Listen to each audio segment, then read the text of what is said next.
여러분 안녕하십니까. 말보다 근거를 제시하는 채널 요기스TV 묘허입니다.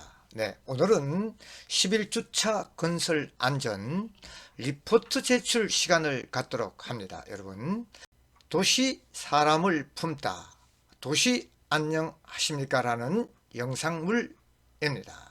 그래서 도시안전 요약본을 리포트로 제출을 하는데요, 검주증으로 제출을 하면 되겠습니다. 예.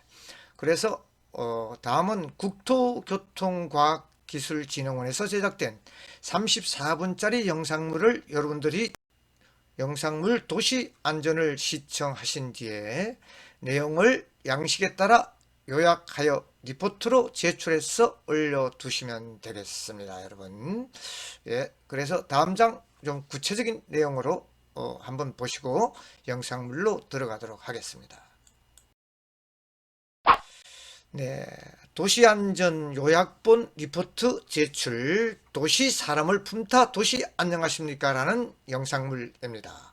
도시안전 동영상물을 시청한 뒤에 2교시에서는 자체적으로 리포트 요약본을 주어진 양식 2강의 실 11주차에서 다운 가능합니다. 양식은 주어진 양식에 준하여 간략하게 요약본을 작성하여 주실 것을 권장하며, 시간이 여의치 않은 학생은 검주 중 일요일 2강의 실 리포트에 올려주시면 되겠습니다. 여러분, 예, 그래서 다음 장에서는 국토교통과학기술연구진흥원에서 제작한 34분짜리 영상물 도시안전을 시청하시겠으며, 학습 자료로 도시안전 관련 좋은 영상을 제작해 주신 노고를 높이 거양하며 좋은 정보 제공에 대해서 기술진흥원에 깊은 감사를 드리는 바입니다. 네, 영상물로 함께 하시겠습니다.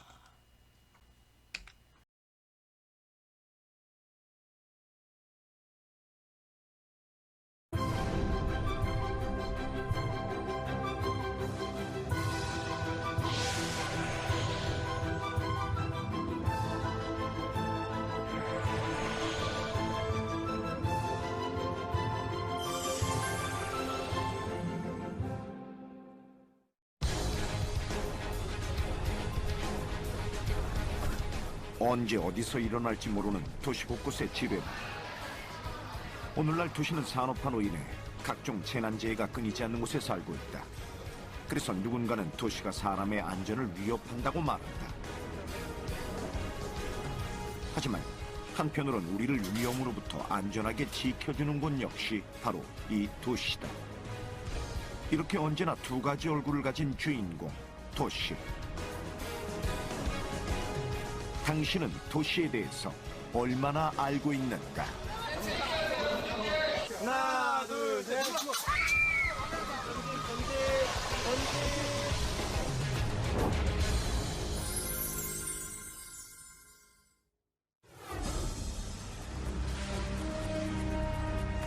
지난 6월 16일 밤 서울의 한 자동차 용품 상가에서 검은 연기가 피어올랐다. 인화물질이 가득한 곳에서 일어난 화재였기 때문에 모두가 긴장할 수밖에 없었다. 소방관과 경찰 100여 명이 동원된 대응 1단계의 대형 화재 때문에 인근 주민 수백여 명이 대피하는 소동이 벌어지기까지 했다.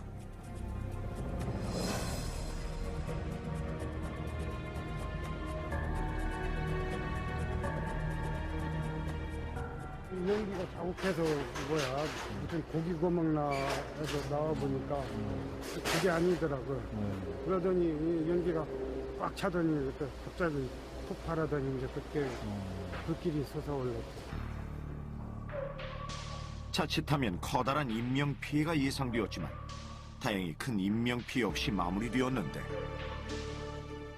출동해서 딱 보는 순간 일단 그 하늘이 거의 시커멓게 좀 이렇게 순간적으로 이게 굉장히 큰 불이다 예상을 하고 현장에 도착해 보니까 예상했던 대로 이미 불길이 거의 아마 3층, 4층 높이까지 폭발적으로 연소가 진행되고 있는 그런 상황이었습니다. 이렇게 큰 사고로 이어질 뻔한 화재를 막아낼 수 있었던 것엔 특별한 이유가 있었다. 고정출동, 서울특별시 동대문구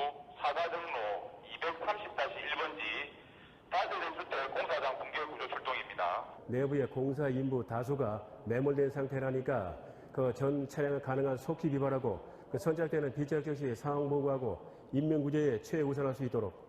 협조해서 중장비는 저들밖에 못 들어온다고 참고받. 바로 올해 초부터 서울시에서 실시되고 있는 재난 대비 3D 가상현실 훈련이 실제 사고 현장에서 커다란 도움이 되었기 때문이다. 공짜 비기시키지 않아도 되겠지. 국내에서 재난 대비를 하는 방식은 현장 대응 활동 매뉴얼이라든가 또는 기관 대응 수칙이라든가 표준 작전 절차라든가 이런 문서적 대비를 하고 있고 수행하고는 있지만 그 방식의 문제는 그런 이제 문서들이 정답이라고 가정하고 그 시나리오를 작성해서 그걸 달달달 외워가지고 이제 훈련을 하는 방식이에요. 그렇다 보니까 그 재난 현장 대응에서 사람들을 그 전문가라 하더라도 굉장히 당황하게 하고 스트레스를 받게 할 수 있기 때문에 그런 이제 그 재난 현장을 최대한 유사하게 재현함으로써 그런 상황적 스트레스를 부과하는 환경 하에서 훈련을 할 수 있게 만들어주는 프로그램입니다. 현재 그 3층에서 복합적인 재난 현장에서 유연하게 대처할 수 있는 기능 중심의 프로그램. 이 훈련 덕분에 현장에서 당황하지 않고 피해를 최소화할 수 있었다. 대로변 쪽에 경찰의 협조를 받아서 저한테는 사실 지휘팀장으로 그 데뷔전이나 다름없었는데 이 불꽃이 너무 크니까 진짜 겁부터 났습니다. 솔직한 얘기로. 그래도 아까 제가 좀 몸이 반응한다고 얘기를 했습니다마는 제가 이게 ICC 훈련을 제가 지휘팀장 맡기 전에 한 2번 훈련을 받았었고 또 지휘팀장 맡고 한 달 만에 또 여기 ICC 훈련을 받은 경험이 있습니다. 근데 공교롭게도 그 생각이 났습니다. 그냥 자연스럽게 그래 이제 뭐 죽게 하면 살기지 한번 해보지 뭐. 그래서 뭐 진압대 구조대 추가 출동을 시키고 조금 전에 얘기한 우리 비상이란 대응 1단계를 발령을 냄과 동시에 직접 접하고 나니까 이 훈련이 얼마나 효과가 있었는지 제가 모두 체험을 했습니다. 가상 재난 환경을 이제 다양하게 이제 본인들이 경험을 해볼 수 있다라는 겁니다. 실질적으로 재난 환경에서 저희 각 소방서마다 약 1년에 한두 번꼴로 대형 재난이 터지지만 실질적으로 그것을 자신이 머리에 구상할 수 있는 것들을 여기서는 간접적으로라도 경험을 할 수 있고 자기 그 대원들하고 같이 팀워크를 발휘해서 미리 가상적으로 체험을 할 수 있다는 것이 큰 특징이라고 할 수 있습니다. 도시의 사고는 예측할 수 없게 위험하다.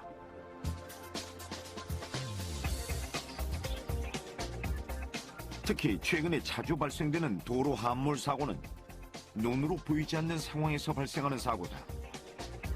그래서 사람들의 두려움은 더욱 크다.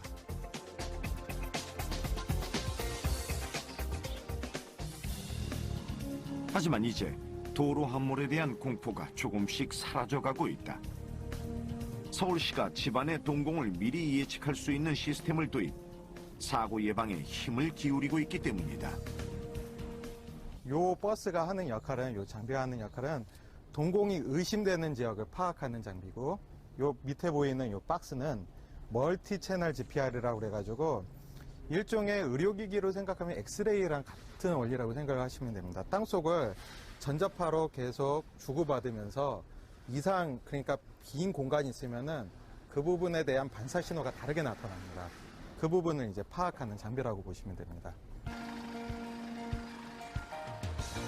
차량 탑재형 멀티 GPR. 이 기기를 통해 동공 의심 지점의 파악이 가능하게 되었다는데. 안테나 내릴게요.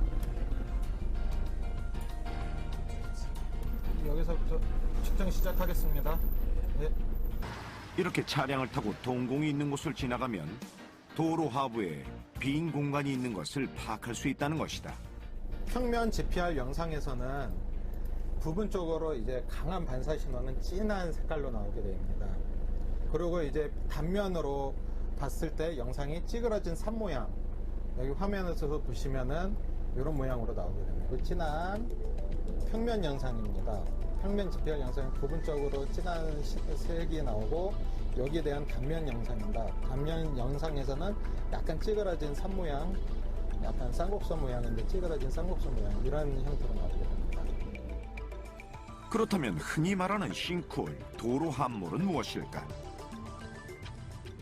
이 싱크홀이라는 용어는 일반적으로 이제 자연적으로 생기는 것으로서 뭐 석회암 지대라든지 아니면 광산, 동굴 뭐 이런 데서 하부츠가 붕괴가 되면서 자연적으로 생기는 것을 이제 싱크홀이라고 하고 규모는 몇십 미터에서 몇백 미터까지 굉장히 큰 규모를 얘기합니다. 그 서울시에서 주로 발생하는 건 1, 2m 정도 크기로 되는 것이고요. 발생 원인도 밑에 이제 공동에서 생기는 것으로 하면 싱크홀과는 유사하지만 규모 자체가 크고 자연적으로 생기는 것이 아니라 뭐 이런 노후관이라든지 굴착복구라든지 이런 데서 인위적으로 그 파손된 노후된 그런 데서 이제 문제가 발생을 한 다음에 생기기 때문에 도로 함몰이라고 그 의미를 과하게 부과되는 것을 좀 정확하게 표현하기 위해서 도로 함몰이라는 표현을 서울시에서는 사용을 하고 있습니다. 도로 함몰이 생기는 이유는 기존 공간에 흙이 떨어지는 자연 발생적인 함몰과 노후된 하수관에 물이 새어 모래가 휩쓸려서 생기는 인공적인 함몰로 나뉜다.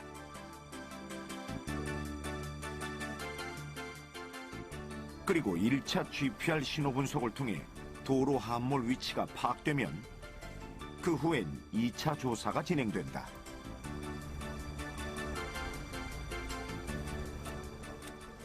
저요. 이 밑에 그런 구멍이 있는 건가요? 아, 이제 빈 공간이? 확인하는 거죠, 지금. 네, 이제 직접 수출해가지고, 청공을 해가지고, 있는지 없는지 확인을 하는 거예요. 2차 조사는 1차를 통해 알게 된 도로 함몰 의심 지역에 직접 구멍을 내는 작업이다. 이 작업까지 끝낸 후에야 실제로 집안 아래 침하가 되었는지 아니면 다른 이유인지 확실하게 알 수 있기 때문이다.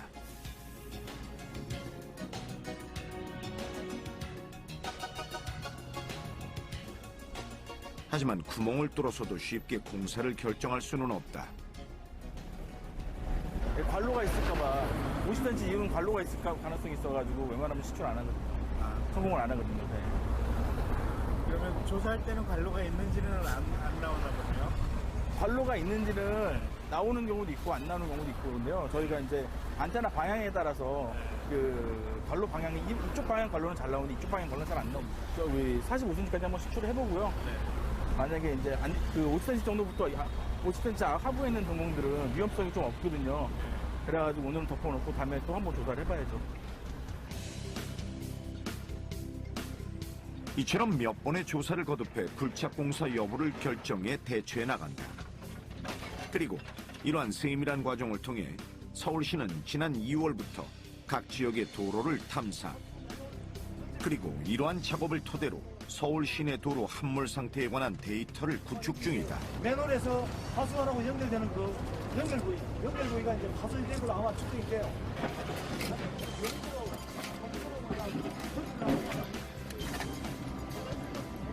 탐사로 해서 발견한 이 동공에 대해서 굴착을 해본 결과 그 원인이 이제 전력관 매설관이 여러 가닥, 복수의 가닥으로 통과하면서 그 내부에, 그 아랫부분에 공간이 미리 생긴 곳에 상부에 있는 흙이 아래로 내려간 그런 케이스의 동공입니다. 그리고 이 도로 함몰 예방 대책은 곧 전국의 지자체로 전파돼 지방도로 안전 개선에도 적용될 예정이다. 미국이나 일본 등의 도로 함몰에 대한 원인 조사, 예측, 관리 등의 대응 체계 시스템과 같이 우리나라의 경우에도 도심지 굴착 시 또는 갑작스러운 붕괴 등에 대비하기 위해서 조기 감지와 붕괴 시기 등을 예측하고 대응할 수 있는 패키지, 통합 기술 등을 연구 중에 있습니다. 특히 사고 발생 후에는 빈 공간을 신속하게 복구할 수 있는 체음제를 개발하여 더 이상 빈 공간의 확장과 붕괴가 일어나지 않도록 하는 기술을 개발 중에 있습니다. 따라서 이러한 기술이 개발된다면 실시간 예측을 통해 도로 함몰에 대한 사전 대응이 가능해지고 사고 발생 후에도 신속한 복구를 통해 인명피해와 재산 등의 손실을 방지할 수 있을 것이라고 생각합니다.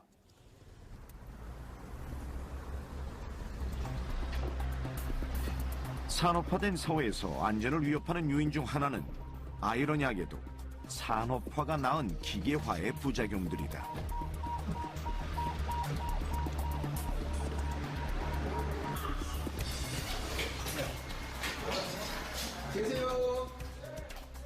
우리가 생활 속에서 편리하게 사용한 만큼 잘 알아야 한다는 것이다.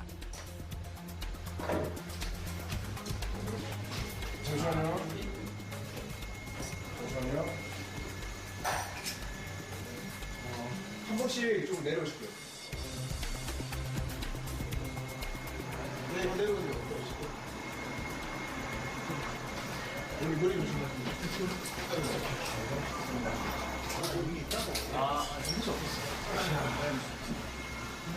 하니까 또 이동하다 왔다 갔다 하다가 아예 멈추고 이상 이 소리 나서 가지고 아예 작동을 안 하더라고요. 그래서 중간에 그냥 멈춰. 네, 중간에 멈췄고 아무 같은 이동 작동도 안 하고 좀안 돼가지고 생각도 업체에 전화하니까 그리고 전화하라고 해가지고 감사합니다. 어느 누구에게나 닥칠 수 있는 승강기 사고. 과연 어떤 대처가 필요할까? 일단 당황하지 마시고요.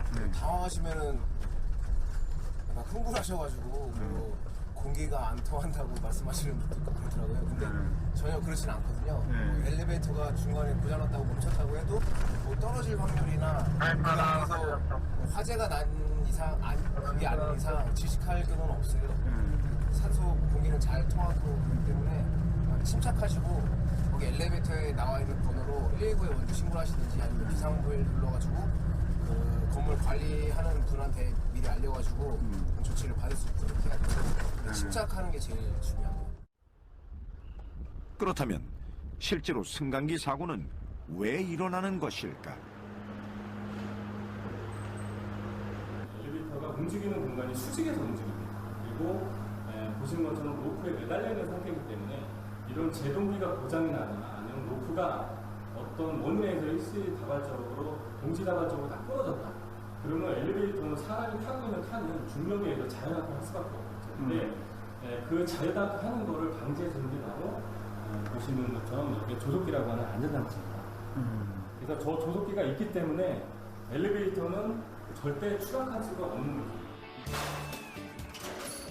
보통 승강기 하면 추락사고를 예상하지만 조속기가 있기 때문에 추락사고는 거의 불가능하다는 것.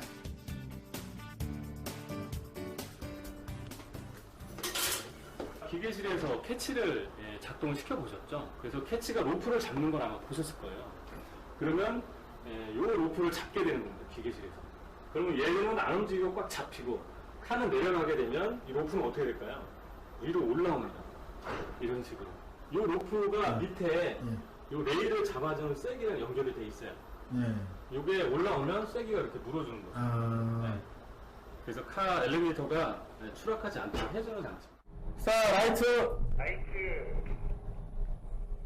국내 모든 엘리베이터는 이런 정전을 대비해서 보시는 것처럼 비상등이라고 해서 여기 보시면 엘리베이터 비상 호출 버튼이라든지 지금은 이 승강기 번호 안에 이 건물의 주소, 예를 들어서 이 건물에 엘리베이터가 여러 대가 있다. 그러면 몇 번째 엘리베이터라고 하는 정보를 이 승강기 번호가 다 가지고 있습니다. 그래서 이 번호를 같이 불러주게 되면 별도의 어떤 주소라든지 이런 거 없어도 쉽게 119 구조대가 건물을 찾고 또 어디 엘리베이터라는 걸 알 수가 있기 때문에 그만큼 빨리 구조를 받을 수가 있습니다. 그렇다면 실제 사고는 어떤 이유로 일어나는 것일까? 보시는 것처럼 엘리베이터 안에서 강제로 문을 열었을 때는 안에서 문을 열고 같이 진행을 보실 때는 그냥 층 바닥밖에 보이지가 않습니다. 그래서 이 상황에서 여기서 뛰어내리시는 경우가 많아요. 근데 보시는 것처럼 엘리베이터가 층에서 올라올 경우는 이렇게 추락할 수 있는 공간이 있습니다. 그래서 대부분의 강제로 탈출을 하시는 분들 사고가 어떻게 나냐면 여기서 바닥에서 뛰어내리셨는데 사람이 충격을 받으면 반력이 생기잖아요. 그래서 몸의 중심이 뒤로 넘어가면서 이 승강기 안으로 추락해서 나는 사고도 꽤 많이 발생을 하고 있습니다.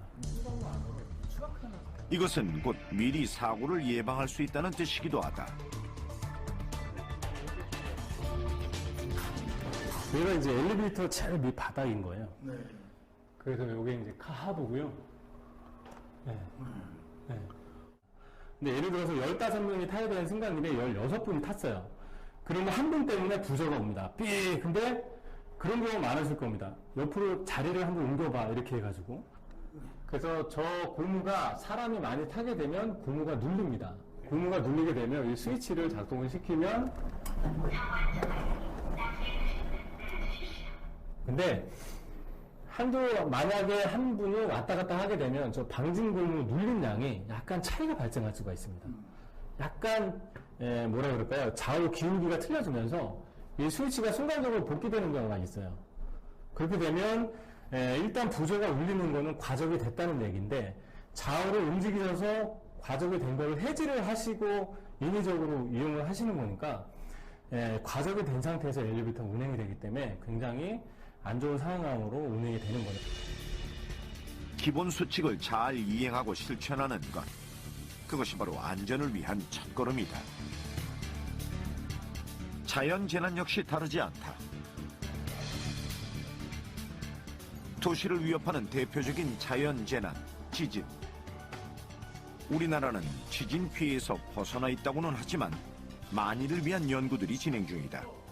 흔히들 우리나라에서는 얼마만큼의 지진에 대해서 규모에 대해서 설계를 하느냐 이렇게 많이들 여쭤보시는데 직접적인 비교는 이론적으로 좀 어려운 것이고요. 다만 이제 간단하게 말씀드렸을 때는 규모 5 또는 6 정도의 지진에 대해서 내진 안전성을 확보하는 것을 우리 내진 설계 기준을 목표로 한다라고 하겠습니다. 만약 서울에 강도 6.5 이상의 지진이 일어난다고 예상해보자. 이에 대한 시뮬레이션 결과 우리도 11만 명 이상의 사상자가 나올 수 있다는 연구 결과가 나왔다. 이것은 물론 내진 설계가 안 된 건물에 한해서지만 결코 지나칠 수 없는 결과다. 국내에 내진 설계가 도입된 것은 1988년부터. 그나마 강제로 법에 규정되는 사항은 아니다. 이렇게 권고 사항일 뿐 법으로 강제하지 않기 때문에 지진이 일어날 경우 피해가 얼마나 클지 예측할 수 없기에 만일에 대한 연구와 실험을 게을리하지 않고 있다.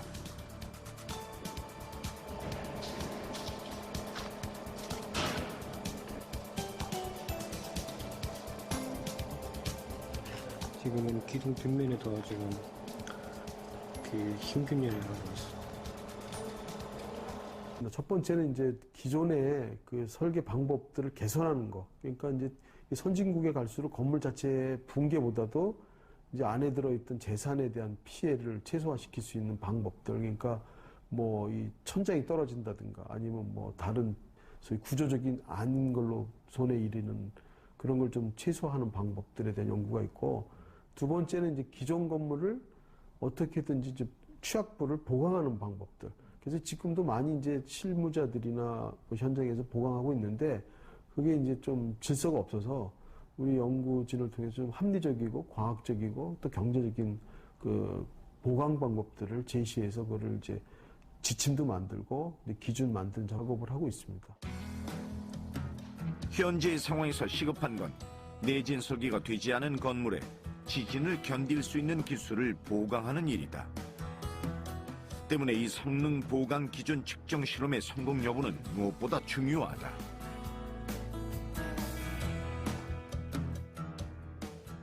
기존의 내진 설계가 되지 않은 건축물도 목표로 하는 내진 성능에 도달할 수 있다는 것을 실험을 통해서 그 육안으로 관측할 수 있어서 굉장히 안심이 되고요.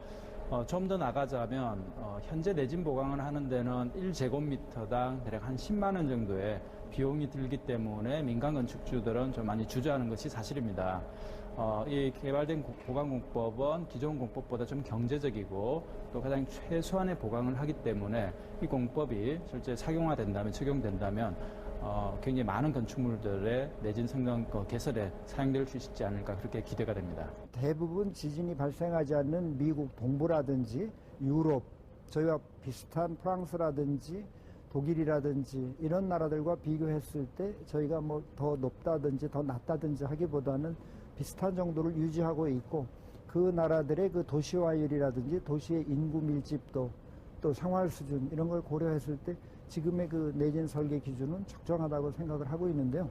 다만 그거를 얼마만큼 제대로 시공을 하고 관리를 하느냐, 이게 굉장히 중요한 것 같습니다. 도시가 커질수록 일어나는 사고의 유형도 커진다. 특히 같은 공간에서 생활을 공유하는 시스템 속에서 나만 조심한다고 위험에서 벗어나는 것은 아니다. 사람 사는 집이에요? 아니면 뭐 그 상가예요?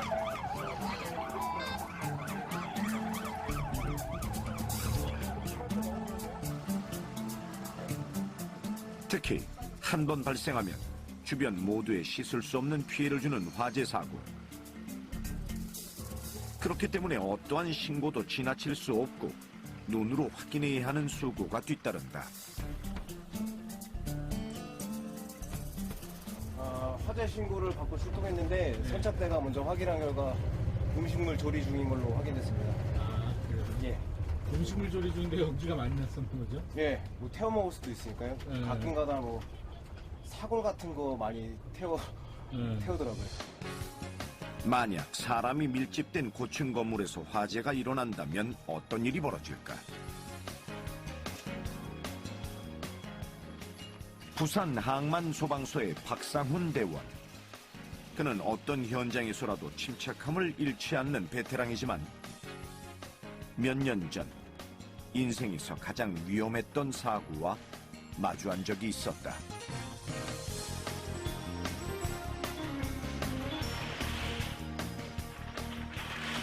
일단 저희가 뭐 노래방 뭐 화재, 지하철 화재, 뭐 아파트 화재 다 나가봤지만 일단은 거의 한 40층 가까운 그런 고층 건물에 화염이 이제 외벽에 다 둘러서 건물을 집어삼키듯이 올라오는 경우 화재 규모도 규모고 그 높이도 그렇고 일단 일반 어떤 화재에서는 도저히 접할 수 없는 그런 영화성에서는 보는 장면이었거든요.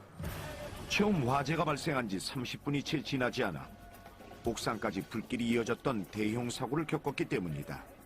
네, 119입니다. 말씀하세요. 예, 그 우신골드 스위트 해운대. 예, 우신골드, 우신골드입니까? 예, 지금 4층에 불이 났습니다. 여기 하는 냄새부터 시작해가 지금 앞에 안 보입니다. 저 분이 한 시속도 도착하여 인명구조 우선에서 최선다하기 바랍니다. 그 건물 밑에서 화염이라고 하죠. 화염이 완전 소용돌이 치면서 건물을 완전 덮치듯이 올라오고 있었거든요. 그래, 이거 정말 장난이 아니구나. 그리고 긴장을 하면서 그 주민들한테 접근했던 그런 기억이 있습니다. 지상 38층, 지하 4층의 초대형 건물에서 일어난 이 화재는 건물 외장재가 순식간에 타들어가 최악의 참극이 예상됐다. 하지만 이 위험한 현장에서 박상훈 대원은 위험을 무릅쓰고 헬기에 탑승해 옥상에 착륙, 사람들을 구조해내는 데 성공했다.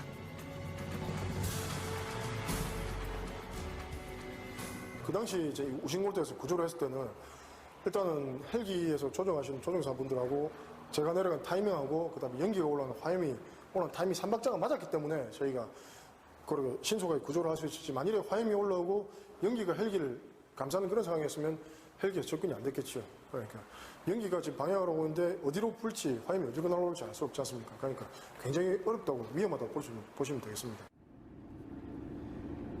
이날의 사고는 이렇게 몸을 사리지 않는 소방대원들의 노력으로 다행히 큰 인명피해 없이 화재를 막을 수 있었다. 헬기가 그 당시 여기 앞쪽에 여기 착륙했습니다. 예. 먼저 1차로 6분 태우고 이쪽에 착륙하고 다시 떠가지고 나머지 2분을 태우고 다시 재착륙해가지고 인명구조한 장소가 여기 보신 이 장소입니다. 저기 보시면 중앙에 통로가 나와 있지 않습니까? 뻥 뚫린 부분. 저쪽으로 화염이 완전히 감아서 올라오고 있더라고요. 정말 깜짝 놀랐습니다. 큰일 나겠다 싶어가지고, 예. 바로 이제 저는 이제 주민분들 계신 쪽으로 해가지고 저 높이가 한 3층 정도 되는 것 같은데 통로를 이용해서 접근을 했습니다.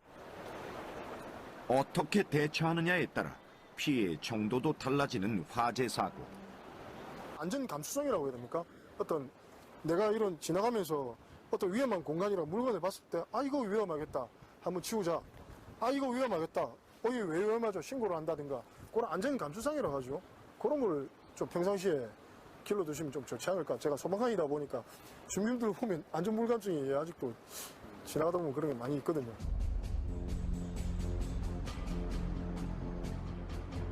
이렇게 목숨을 건 사람들의 이야기는 시간이 지나도 회자되기 마련이다. 지난 2015년에 일어난 의정부 화재 사고. 이 화재는 위험을 무릅쓰고 사람들을 구해낸 우리 이웃들의 이야기가 회자되는 대표적인 사고이기도 하다.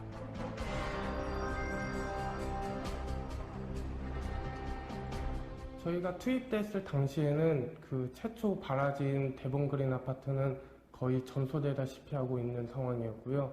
연기에 의해서 앞이 안 보이던 상황이었는데 혹여나 주민이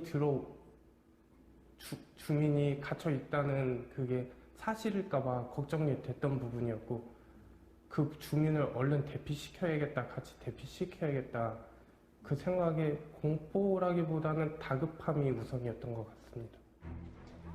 사고 발생에서 가장 중요한 것은 바로 골든타임의 확보.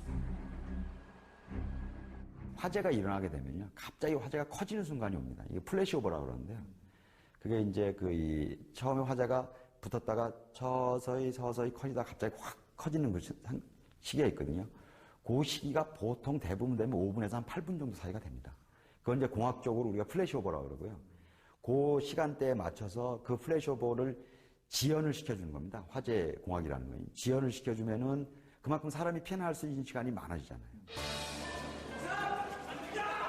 의정부 화재 사고는 골든타임의 중요성과 이에 대한 연구가 이루어지는 아프지만 소중한 계기가 되었다.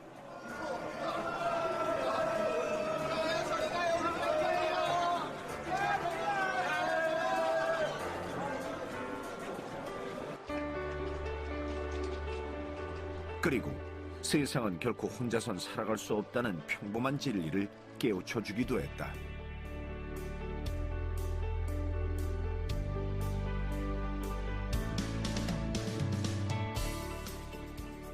크레인을 타고 빌딩 외벽에 간판 설치하는 일을 하는 이승선 씨. 그는 사고 당일 인근에서 검은 연기가 피어오르는 걸 발견하고 즉시 밧줄 꾸러미를 들고 현장으로 달려가 사람들을 구조했다. 연기는 분명히 무엇인가가 새카맣게 올라가고 있는 게 보였는데, 그래서 혹시나 해서 그래도 차를 돌려서 관심을 가지고 가봤더니 자동차 3대 반이 사람도 없는 상황에서 3대 반이 불이 붙어 있는 상황이었어요. 근데 상황이 소방관님들이 해야 할 힘이 딸리더라고요. 그래서 도와주다 보니까 불을 끄면서 쫓아가는데 불이 더 빨리 도망가더라고요. 가스 배관을 타고 올라가 밧줄을 이용해 사람들을 대피시킨 그는 옆 건물 옥상까지 건너가 모두 10명의 생명을 구했던 것이다.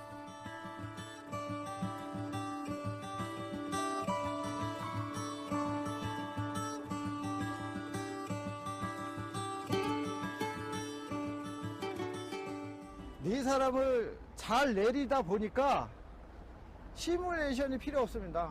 다른 사람들도 그걸 봤어요. 저렇게 하니까 다 내려가는구나. 10초만 참으면 다 삽니다 하고 PR을 해주고, 그 다음에 여자, 어린이, 노인, 이게 중요한 게 아니고 제일 위급한 사람부터 먼저 끄집어내서 시간을 벌었고, 벌다 보니까 다 완벽하게 안전하게 구했고. 이 모든 것이 우연만은 아니다. 그는 언제나 안전사고에 대한 준비를 하고 있었다. 항상 이렇게 준비를 하고 다닙니다. 이건 뭐예요? 이게 바로 그때 인명을 구할 적에 쓰는 그 두께의 그 밧줄, 이 30m짜리 발을 화재나기 한 달 반 전에 준비를 했어요. 갖고 다녔어요. 좋은 위급할 적에 쓸 일이 있지 않겠나 하고 준비했는데, 마침 그 화재 사고 때 이게 필요로 접수에 필요한 줄이 돼가지고 여태까지 좋은 이미지로, 생명의 동화줄이라는 별명 이미지로 많이 남기고 대한민국의 좋은 기억으로 된 것 같습니다. 여러 사고를 겪고 우리는 이제 안전에 대해 중요한 한 가지를 깨닫게 되었다. 그것은 도시 문명의 가장 큰 지표가 안전이라는 것이다. 하지만 안전사고는 방심하는 그 찰나에 일어난다. 때문에 사고를 예방하기 위해서 가장 중요한 것은 바로 몸에 배인 안전에 대한 습관이다.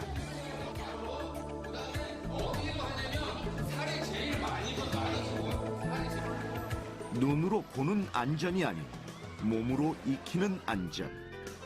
그것이 바로 위기 상황에서 피해를 줄일 수 있는 지혜이자 골든타임이다. 그리고 이것은 안전 시스템과 규칙 이전에 안전하고 행복한 삶을 위한 기본인 것이다. 자기 몸쪽으로 잡아 당겨줘요. 다 당겨봅니다. 화염이 없는 안전한 쪽에 가서 쓰셔야 되는 거예요. 아시겠죠? 네. 하나, 둘, 셋.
네, 11주차 퀴즈방 영상물의 앞의 영상물 도시 사람을 품다 도시 안녕하십니까. 영상물 청취에 대단히 고생을 많았습니다. 이 퀴즈방은 여러분들 이강의실에서 퀴즈방 마치는 시간 기록형 퀴즈방으로 활용하기 위한 퀴즈방위원이 문제 OX 문제 간단하게 기록해 두시기 바랍니다.